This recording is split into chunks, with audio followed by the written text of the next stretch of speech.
శ్రీమతి మాగుంట పార్వతమ్మ గారు. వీరు 1947 జూలై 27న నెల్లూరు జిల్లా బిచ్చిరెడ్డిపాలెం చెందిన బెజవాడ రామిరెడ్డి, బెజవాడ భూదేవమ్మ దంపతులకు జన్మించారు.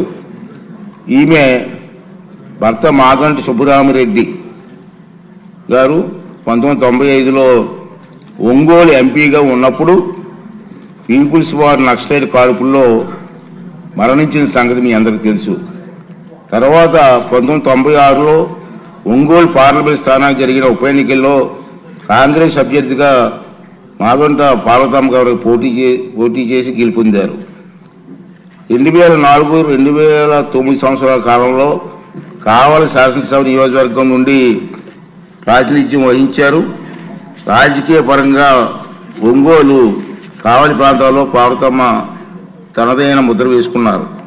వీరు 2024 సంవత్సరం సెప్టెంబర్ 25 తారీఖున స్వర్గస్థులయ్యారు.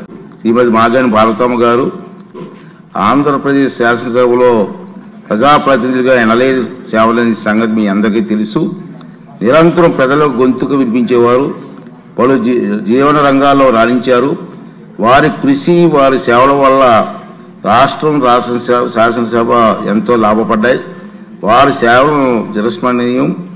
శ్రీ కెంపూరు రామ్మోహన్ రావు గారు, శ్రీ డేవిడ్ రాజు గారు, రుద్రరావు సత్యనారాయణ రాజు గారు, అరుసువేలి జయప్రకాష్ గారు, మాగంటి పార్వతమ్మ గారు, శ్రీ రెడ్డి సత్యనారాయణ గారు మృతి పట్ల ఈ సభ ప్రగాఢ సంతాపం వ్యక్తం చేస్తుంది.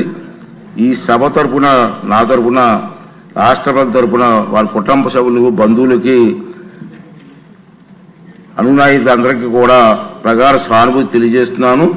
వారి పట్ల గౌరవ సూచనగా 2 నిమిషాలు మౌనం పాటిద్దాం.